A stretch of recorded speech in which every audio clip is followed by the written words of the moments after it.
बीड प्रकरणातील फरार आरोपीची संपत्ती जप्त करण्याची प्रक्रिया तातडीने सुरू करा। तसंच बंदुकीसोबत ज्यांचे फोटो आहेत त्यांचे परवाने रद्द करा। सीआयडीचे अतिरिक्त महासंचालक बुर्डे यांना मुख्यमंत्री देवेंद्र फडणवीसांचे आदेश। बीडच्या परिस्थितीला पालकमंत्री आणि पोलीस जबाबदार। धनंजय मुंडेंना मंत्रिमंडळातून काढून टाका। नाव न घेता जितेंद्र आव्हाडांची धनंजय मुंडेंवर टीका। धनंजय मुंडे मंत्रिमंडळात असेपर्यंत देशमुख हत्या प्रकरणी न्याय मिळू शकत नाही। चौकशी पूर्ण होईपर्यंत त्यांचा राजीनामा घ्यावा। शरदचंद्र पवार पक्षाचे आमदार प्रकाश सोळंके यांची मागणी। वाल्मिक कराड हा चिरकुट माणूस, सरकार आणि पोलिसांना शक्य नसेल तर आम्ही त्याला पकडून आणू। ऑल इंडिया पॅन्थरचे राष्ट्रीय अध्यक्ष दीपक केदार यांचं वक्तव्य। सरपंच हत्येप्रकरणी दोषींवर जलद गतीने कारवाई व्हावी यासाठी गृहमंत्री काम करतायत। केंद्रीय राज्यमंत्री प्रतापराव जाधव यांची माहिती। अंजली दमानिया बोगस आरोप करतायत। सरपंच हत्या प्रकरणातील आरोपींची हत्या झाली तर त्यांचे मृतदेह कुठे आहेत? माहिती असेल तर दमानियांनी पोलिसांना द्यावी। संजय शिरसाट यांचं अंजली दमानियांना प्रत्युत्तर। सोशल माध्यमांवर व्हिडिओ आणि पोस्ट करणाऱ्या युजर्सना पोलीस प्रशासनाचं आवाहन। बीड जिल्ह्यातील परिस्थिती पाहता चुकीचे मेसेज, शस्त्रांचे फोटो न पाठवण्याचं आवाहन। नियमांचं पालन न केल्यास कायदेशीर कारवाई। सुरेश धस यांच्या वक्तव्याविरोधात प्राजक्ता माळीची महिला आयोगाकडे तक्रार। मुख्यमंत्र्यांची भेट घेऊन कठोर कारवाईची मागणी करणार। अभिनेत्री प्राजक्ता माळीची माहिती। कोणतेही पुरावे नसताना आरोप केले गेले, सुरेश धस यांनी जाहीर माफी मागावी। अभिनेत्री प्राजक्ता माळीची मागणी।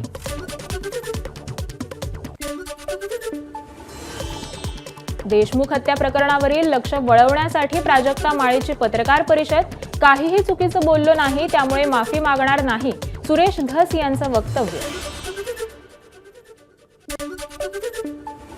वैयक्तिक स्वार्थासाठी महिला कलाकारांना टार्गेट केलं जातंय। पुरुष कलाकारांचं नाव का घेतलं नाही? प्राजक्ता माळीचा सुरेश धस यांना सवाल। प्राजक्ता माळीबद्दल चुकीचं वक्तव्य केलं नाही, प्राजक्ता माळीला तक्रार करण्याचा पूर्ण अधिकार। भाजप आमदार सुरेश धस यांची प्रतिक्रिया। सुरेश धस यांचं वक्तव्य इव्हेंट संदर्भात होतं। त्यांच्या विधानाला ट्विस्ट करण्याची गरज नव्हती। त्यांनी कोणाच्याही चारित्र्यावर शिंतोडे उडवले नाहीत। अमोल कोल्हेंचं वक्तव्य। न्याय मिळाला नाही तर आंदोलनाची पुढची दिशा ठरवू। सरकारवर विश्वास पण दिरंगाई का होतीये? संतोष देशमुख हत्या प्रकरणावर सुरेश धस यांचा सवाल। धनंजय मुंडेंना पालकमंत्रीपद दिलं तर छत्रपती घराणं या जिल्ह्याचं पालकत्व घेणार। छत्रपती संभाजीराजांची आक्रोश मोर्चातून घोषणा। बीडचा बिहार करायचाय का? असाही सवाल। सरकारनं मोर्चाची दखल घ्यावी, अन्यथा कोपर्डीप्रमाणे संतोष देशमुख हत्येविरोधात राज्यभरात मोर्चे निघतील। दोषींवर फाशीची शिक्षा व्हायला हवी। आमदार अभिमन्यू पवार यांची मागणी। बीडमधील संतोष देशमुखांच्या हत्येच्या निषेधार्थ अमरावतीत ठिय्या आंदोलन। आंदोलनात बच्चू कडू देखील झाले होते सहभागी। संतोष देशमुख हत्या प्रकरणात पारदर्शक कारवाईची कडूंची मागणी। धाराशिवमध्ये शिवराज्याभिषेक सोहळा समितीकडून देशमुख हत्या प्रकरणाचा निषेध। आरोपीला कठोर शिक्षा व्हावी, आंदोलकांची मागणी।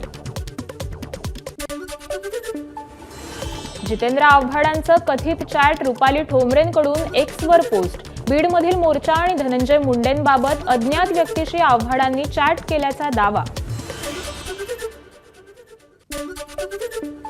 रुपाली ठोंबरेंचं ट्विट जितेंद्र आव्हाडांकडून रिट्विट। मुंडेंचे कार्यकर्ते बिथरले। सत्य पचत नसल्यानं खोटे स्क्रीनशॉट प्रसिद्ध केले जातायत। याची पाळेमुळे शोधून काढावी, आव्हाडांची पोलिसांकडे मागणी। 1992 पासून बीड जिल्ह्यातील एका राजकीय नेत्याच्या घरून एक IAS अधिकारी गायब झाला। तो अजूनही बेपत्ताच। शिवसेना आमदार संजय गायकवाड यांचा गौप्यस्फोटाने खळबळ। काही मंत्र्यांच्या दालनाचं काम सुरू असल्यानं पदभार स्वीकारायला उशीर. येत्या 4 ते 5 दिवसात सर्वच मंत्री पदभार स्वीकारतील. मंत्री शंभूराज देसाईंची प्रतिक्रिया. 26 जानेवारीपर्यंत पालकमंत्री पदाबाबतचा निर्णय होईल. मंत्री हसन मुश्रीफ यांची माहिती. माजी मंत्री रवींद्र चव्हाण भाजप संघटन पर्वचे महाराष्ट्र प्रदेश प्रभारी. प्रदेशाध्यक्ष चंद्रशेखर बावनकुळेंकडून रवींद्र चव्हाणांच्या नावाची घोषणा. प्रदेशाध्यक्ष पदावर नियुक्ती होईपर्यंत विशेष जबाबदारी.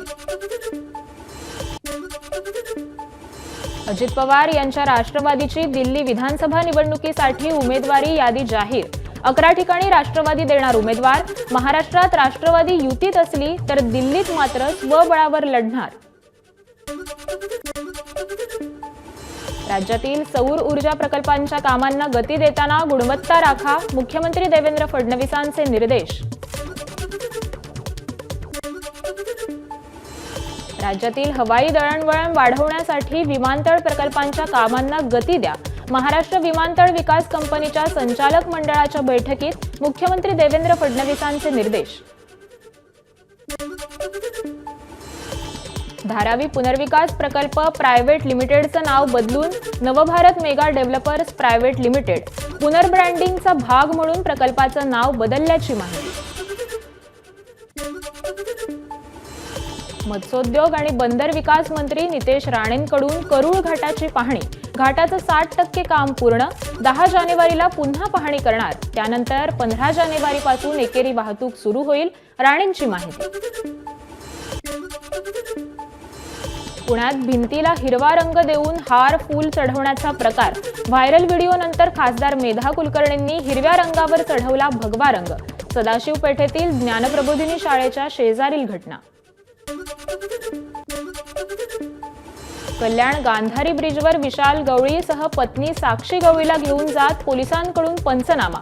तर विशालकडे असलेल्या सर्टिफिकेटचाही शोध सुरू. सर्टिफिकेट मिळाल्यावर डॉक्टरांचीही होणार चौकशी. कल्याणमध्ये 13 वर्षीय मुलीच्या हत्येचा खटला उज्ज्वल निकम लढणार. 30 दिवसात चार्जशीट दाखल करण्याचे निर्देश.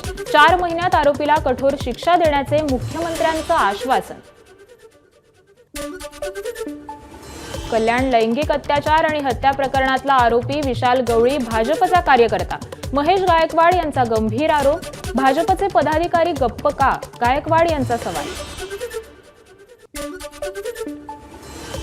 मंत्री गणेश नाईकांनी घेतली कल्याणच्या पीडित कुटुंबियांची भेट. गुन्हा सिद्ध झाल्यानंतर अशा लोकांना फाशी दिली जाईल. यासाठी यंत्रणा निश्चित प्रयत्न करेल. गणेश नाईकांचं आश्वासन. जळगावच्या झुरखेडामध्ये सुरू असलेल्या बागेश्वर धाम यांच्या हनुमंत कथेला मंत्री गुलाबराव पाटलांनी लावली उपस्थिती. गुलाबराव पाटलांनी हनुमंत कथेत आरतीतही घेतला सहभाग. 1 जानेवारी रोजी असलेल्या भीमा कोरेगाव शौर्य दिनाच्या तयारीची मंत्री संजय शिरसाट यांनी पाहणी केली. तयारीचा आढावा देखील घेतला. मंत्री प्रताप सरनाईकांकडून भाईंदरच्या पश्चिमच्या एसटी डेपोची पाहणी. लवकरच डेपोच्या नूतनीकरणासाठी पावलं उचलली जातील. सरनाईकांची घोषणा.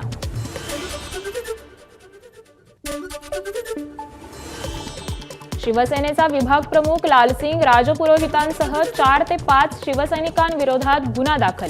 बीएमसी कन्स्ट्रक्शनला धुडकावून 4 लाखांची खंडणी मागितल्याचा आरोप.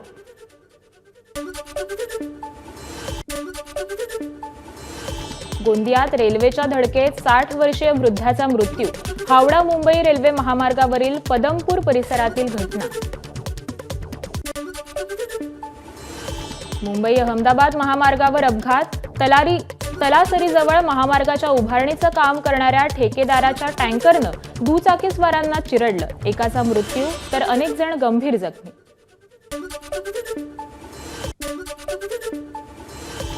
रायगडमध्ये मुंबई गोवा महामार्गावर कारची दुचाकीला जोरदार धडक. अपघातात दुचाकीस्वाराचा जागीच मृत्यू.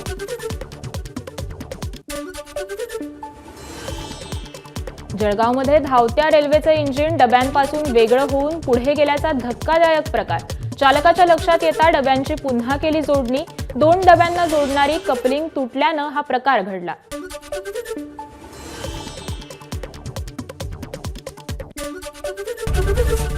एबीपी माझा, उघडा डोळे बघा नीट.